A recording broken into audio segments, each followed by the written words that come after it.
Well, it took until almost August, but a comedy is finally doing big numbers at the box office. This is Screen Junkies News, and we have your review of Girls Trip right now.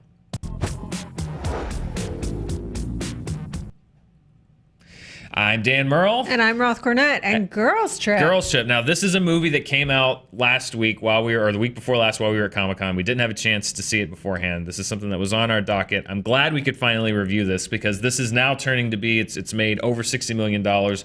Heavy possibility to be a top 10 summer hit. Not a movie that a lot of people had pegged before the summer started, but this is really connecting with people. I'm glad that we finally got around to reviewing this because I really enjoyed this movie a lot. So just to kick things off, Roth, what did you think of Girls Trip? I thought it was great. Look, I've seen a bunch of the summer comedies so far, and we've talked about this before. I mean, The House came out, Fist Fight came out, Chips came out. Yeah. None of them really landed. No. And this one is absolutely everything that you want out of a big, rambunctious summer comedy movie. Now, the other It's what Rough Night wanted to be. It's exactly what Rough Night wanted to be, and this one succeeds with an absolutely stellar cast. Yeah. It is funny, it is sweet, and I think it actually has kind of a great message by the end of it, which is all that you want out of a big summer comedy. Another great comedy of the summer that we'll maybe touch on later is The Big Sick, but this is certainly the one that is reaching massive audiences and financial success. Yeah, this is the kind of the breakout mainstream comedy hit, and you touched on the cast. It is a great cast. Regina Hall, Queen Latifah, Jada Pinkett Smith, but for me, the breakout was Tiffany Haddish. I think that this is as much of a breakout role for her as Melissa McCarthy's role in Bridesmaids was. I think that this should get as much acclaim. Melissa McCarthy was nominated for an Oscar for that role in Bridesmaids. I think this performance is just as good and just as memorable as that one, especially in a cast. That is a strong cast to have those four as your leads, and for her to be the breakout, probably I would say the least known of those four. I think so too, and she's definitely anchoring the comedy here, and you can see even editorially, look, they're all great. Yeah. And I think one of the things that I really like about the movie is that it's certainly about the relationships, but she's the one that's bringing the big laughs most of the time, and they're really leaning on it. And you can tell, you can even just hear her chattering in the background sometimes, like to help keep the laughs going. Right, and she's kind of the Arrested Development one. It's the group of four women. They're called the Flossie Posse. They're college friends. They go to New Orleans for kind of a girls' weekend. Regina Hall plays this kind of self-help guru, kind of an Oprah type guru. Relationship advice with this guy that's not very good. I did not like this guy, and nor should you like this guy. He's not a good guy. But Queen Latifah is kind of this gossip columnist who's looking for the next scoop, and then you have Jada Pinkett Smith. She's kind of the domestic, has settled in. She has two kids. She lives with her mom, and it goes to show you how this movie, a lot of the centerpiece jokes of this movie are the kind of jokes that haven't worked in movies like Baywatch and other comedies this summer. The kind of, the pee joke, the we're on drugs / drunk joke. Like, these are things that have been used in a lot of different comedies that haven't done well. And I think what works, and I feel like we say this in almost every review of a good movie in a genre that has a lot of bad movies, if you write a good script and you write good characters and you make them compelling, the jokes work because you like these characters. Exactly. I mean, it's a pretty simple formula. Yeah. And yet we can, the key to making a great movie is write a good story with strong characters and get excellent actors to play those characters, and then we will care. Because that's the thing, when the humor comes, you're invested in their relationships, you're invested in their dynamics. Look, some of the story beats are things that we have seen before in broad comedies like this before, but that's irrelevant. It doesn't matter, because it's about the execution. And by the end of the movie, I mean, I will say this, like, I've known that girlfriend that sort of had the bad boyfriend who we were all like, are you still with him? Yeah. And so I thought it was nice to travel that journey with them. And I like that we're not talking about this as a lady comedy. It's not like asterisk lady comedy. It's just a comedy. Or a comedy that's we're not talking about it as like being targeted at the African American audience. Like, this is, I think, a comedy that any audience can enjoy. It's for general audiences, and I agree. I like the fact that we're not talking about, it's targeted at a niche audience, or it's targeted I don't know if there is a target audience for this movie other than movie fans. Yeah. I think that's great. Movie fans who have been friends with people. You know? Exactly. If you've had friends, that's the target audience. If you have friends and have gone on a trip somewhere with them, then I think you'll appreciate this movie. Yeah, I think it's a really great celebration of who these characters are, and it's specific. Who they are is specific, right, to their life experience, but it's also incredibly relatable to everyone. I think that's. I love that this is so successful. I love that it landed so well with audiences, and we need more of it. I agree, and I also wanted to just kind of tag Kenya Barris, who co-wrote the screenplay. I think that he is a real up-and-comer, because if you look at what he's done, Barbershop: The Next Cut came out last year to great reviews and was a big success. He's doing Blackish on television, now having co-written this movie, Girls Trip. I think that he is really a rising star. I mean, right now he seems to have the Midas touch, and I don't know if he's a household name in the same way that a lot of other really talented writer-producers are, but I think Kenya Barris is definitely a guy to watch, because, I mean, he just seems to be doing breakout hit after breakout hit, and again, mostly predominantly with African-American leads or African-American casts, but not necessarily, I don't think, targeted at an African-American audience, which is great. Yeah, and I think that, look, when we're talking about this, is it a celebration of diversity in cinema? Yes, and it should be, you know? And it's great that doesn't mean, like, everyone can go see this movie. Everyone is going to see this movie and loving this movie. So highly recommended. If you haven't seen Girls Trip yet, you should go out. It's the comedy, besides The Big Sick, which is also a really great movie. This is the broad, sort of big comedy hit of the summer, and I will not be surprised if it does land in that top 10. Yeah, no, it's got a great shot to land in that top 10. It's holding well. I think the second weekend it dropped less than 40%, which is, for a comedy, that is a really good sign, and a sign again that it's connecting with a lot of people. I went yesterday, which was a Sunday, and saw it, and the theater was almost packed, which is, I mean, it's still bringing people in, and I love that for comedy, because it's had a rough year. You mentioned all Baywatch and The House and Rough Night, all of these movies that not only were financial failures, but just weren't fresh. They didn't feel fresh. They felt like they weren't funny. They weren't funny. They're just the same thing over and over. For a movie like this to come out and to be able to do that genre and have so many of the same things, but do it in such a good way. And I can't compliment the casting and the story and the script enough, because that is, it's not just enough to have PP jokes in your movie, as this movie has, and it has one hell of a PP joke that it works great. But what makes you laugh is how they're played and how they're played by the characters, and that's what makes this movie work. And that you care about these people. Yeah. So Girls Trip, yes. That's a big recommendation for us on Girls Trip. Go see it. A lot of people, judging by the numbers, have already seen it. If you haven't seen it, go see it. But Roth, we also wanted to circle back. There's a number of movies that have come out in the last weeks and even months behind that we haven't had a chance to review, that we've been circling around to.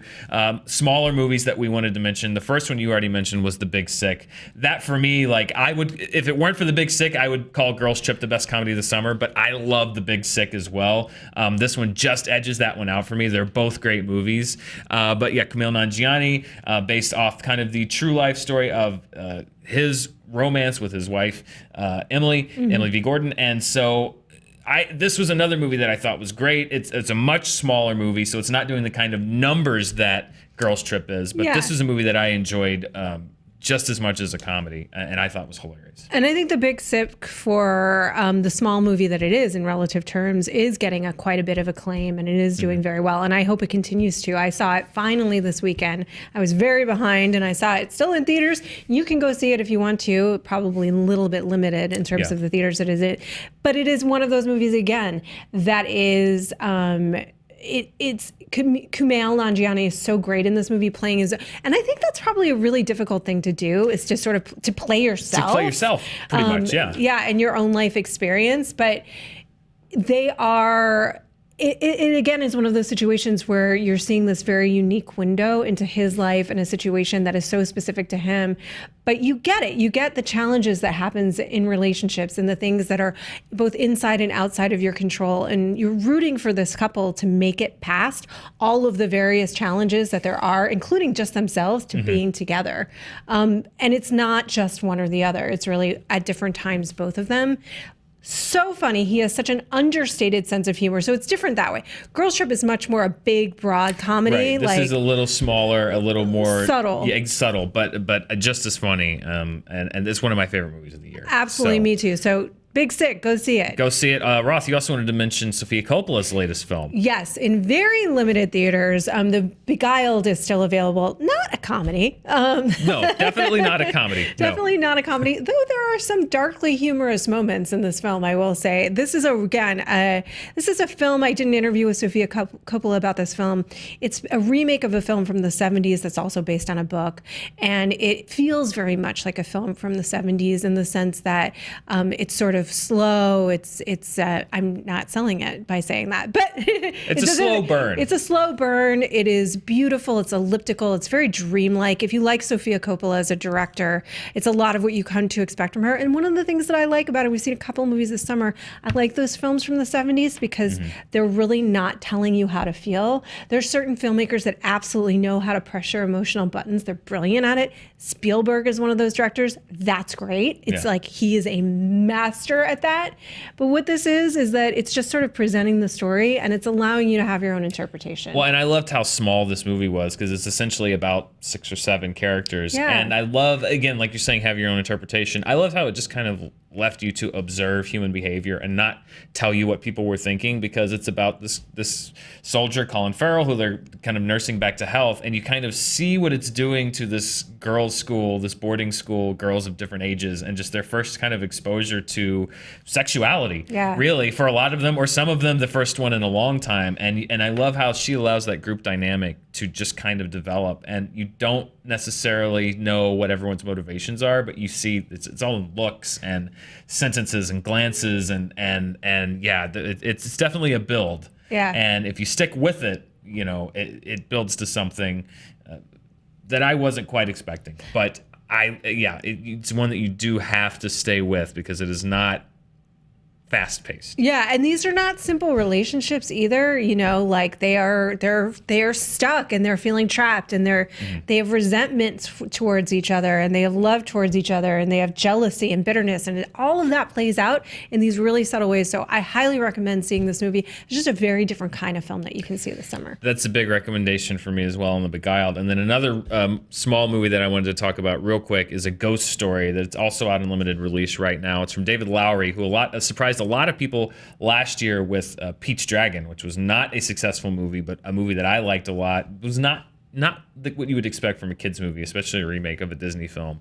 It kind of stars Casey Affleck. Casey Affleck plays a guy, and Rooney Mara plays a girl, and Casey Affleck is a ghost. Yeah. Like a literal bedsheet ghost.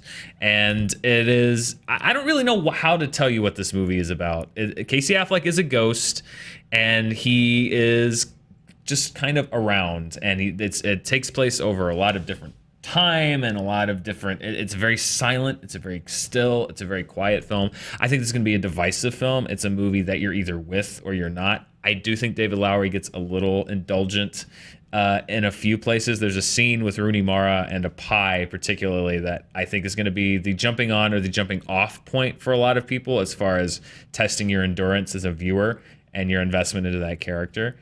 I thought that there were a lot of very interesting things going on with this movie, though. I was one of those that did jump on board with this movie. However, I would not blame those that said, this isn't my cup of tea. It's a little too much. I don't see where he's going with this. I don't understand why he's making these choices. I could see that and understand that. However, I think A Ghost Story is one of the most interesting movies that I saw this year. So if you want to see a movie that's challenging to you and that kind of challenges you as a viewer, just as far as why you're seeing what you're seeing and allows you, like with The Beguiled, a little bit kind of your own interpretation to what you're seeing, I would recommend, if you can, catching A Ghost Story. If not, when it comes out on VOD or home release, again, it's not going to be, it's from A24, which means for a lot of people, it's not going to be a movie for everybody.